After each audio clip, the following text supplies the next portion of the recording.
ભિખારી એક ખેડૂતના ઘરે ભીખ માંગવા ગયો. ખેડૂતની પત્ની ઘરમાં હતી. તેણે રોટલી બનાવી હતી. તે વખતે જ ખેડૂત ખેતરેથી કામ કરીને ઘરે આવ્યો. તેણે ઘરમાં રમતા તેના બાળકોને વહાલ કર્યો. તેની પત્નીએ તેના હાથ પગ ધોવડાવ્યા અને પછી તે જમવા બેઠો. ખેડૂતની પત્નીએ પેલા ભિખારીને રોટલી અને મુઠ્ઠીભર ચણા આપ્યા. ભિખારી તે લઈને ચૂપચાપ ચાલ્યો ગયો. રસ્તામાં ભિખારી વિચારવા લાગ્યો કે અમારું તો કંઈ જીવન છે. આખો દિવસ કૂતરાની જેમ માગતા ફરવાનું, પૂછવાવાળું કોઈ નહીં. અને આ ખેડૂતને જુઓ, કેવું સુંદર ઘર છે. ઘરમાં એક સ્ત્રી છે, બાળકો છે. તે જાતે જ અનાજ પકવે છે અને બાળકો સાથે પ્રેમથી ભોજન કરે છે. હકીકતમાં તો આ ખેડૂત જ સુખી છે. તો આ તરફ ખેડૂત જમતી વખતે પત્નીને કહે છે, આપણો કાળો બળદ ઘણો વૃદ્ધ થઈ ગયો છે. હવે તે પહેલાંની જેમ કોઈ પણ પ્રકારનું કામ આપતો નથી. જો ક્યાંકથી નાણાંની વ્યવસ્થા થઈ જાય તો આ વર્ષે કામ ચાલી જાય. હું જીવન શેઠ પાસે જઈશ. તે વ્યાજે રૂપિયા આપે છે. તેનાથી કામ ચલાવી લઈશું. જમ્યા પછી તે શેઠ પાસે ગયો. લાંબા સમય સુધી આજીજી કર્યા બાદ શેઠ ખેડૂતને વ્યાજે રૂપિયા આપવા રાજી થઈ ગયા. ત્યાર પછી લોખંડની તિજોરીમાંથી શેઠે એક થેલી કાઢી અને ગણતરી કરીને ખેડૂતને રૂપિયા આપ્યા. ખેડૂત રૂપિયા લઈને ઘરે જવા નીકળ્યો. તે રસ્તામાં વિચારવા લાગ્યો, અમે પણ કંઈ માણસ છીએ? ઘરમાં 5 રૂપિયા પણ રોકડા નથી. આટલી વિનંતી કર્યા બાદ શેઠે મદદ કરી. તે કેટલો અમીર છે, તેની પાસે અઢળક રૂપિયા છે. જીવન શેઠ કાપડની નાની દુકાન ચલાવતા હતા. તે મોટી દુકાનમાંથી કાપડ લાવીને વેચતા હતા.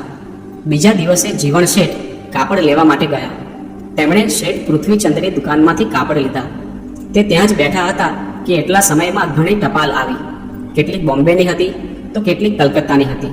કેટલાકમાં 5 લાખ રૂપિયાનો નફો લખ્યો હતો તો કેટલાકમાં 2 લાખ રૂપિયાનો. જીવન શેઠ આ બધું જોઈ રહ્યા હતા. પછી તે કાપડ લઈને ઘરે જવા નીકળ્યા. તે રસ્તામાં વિચારવા લાગ્યા કે અમે પણ કંઈ માણસ છીએ? 1000-2000 કમાવા લાગ્યા તો લોકો શેઠ કહેવા લાગ્યા. અને આ પૃથ્વીચંદ તો એક દિવસમાં લાખોનો નફો કરે છે. હકીકતમાં તો તેઓ સુખી છે. તો બીજી તરફ પૃથ્વીચંદ શેઠ બેઠા હતા. ત્યારે એક અન્ય પત્ર આવ્યો જેમાં લખ્યું હતું કે 5 લાખનું નુકસાન થયું છે.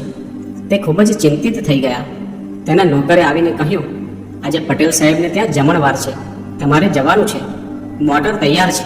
પૃથ્વીચંદ શેઠ મોટરમાં બેસીને પટેલ સાહેબની હવેલીએ ગયા. ત્યાં વૈભવી જીવનના દ્રશ્યો હતા.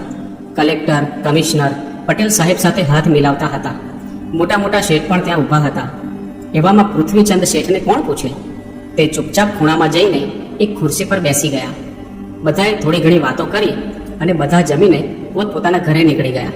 પૃથ્વીચંદ શેઠ પોતાની મોટરમાં પાછા ફરતા હતા ત્યારે રસ્તામાં વિચારવા લાગ્યા, અમે પણ કંઈ શેઠ છીએ? 5 લાખના નુકસાનથી ડરી ગયા. અને આ પટેલ સાહેબનો કેવો ઠાઠ છે. મહેમાનોના ગયા પછી પટેલ સાહેબને માથાનો દુખાવો થયો. મોટા ડૉક્ટરને બોલાવવામાં આવ્યા. પટેલ સાહેબને તાજેતરમાં જ ધંધામાં ખૂબ જ મોટું નુકસાન થયું હતું.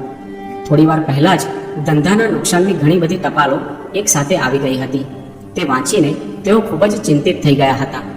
તેમણે બારીમાંથી ડોકિયું કર્યું અને નીચે જોયું તો એક ભિખારી તેના હાથમાં લાકડી લઈને મસ્તીથી ક્યાંક જઈ રહ્યો હતો. પટેલ સાહેબે તેને જોયો અને વિચાર્યું, હકીકતમાં તો આ ભિખારી સુખી છે. તેને ન તો ખોટની ચિંતા છે કે ન તો નફાની. તેણે કોઈને પાર્ટી આપવાની પણ જરૂર નથી. સુખી તો આ જ છે.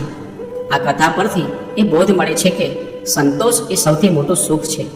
કારણ કે જેમની પાસે જેટલું વધારે છે તેટલા તે વધુ પરેશાન છે.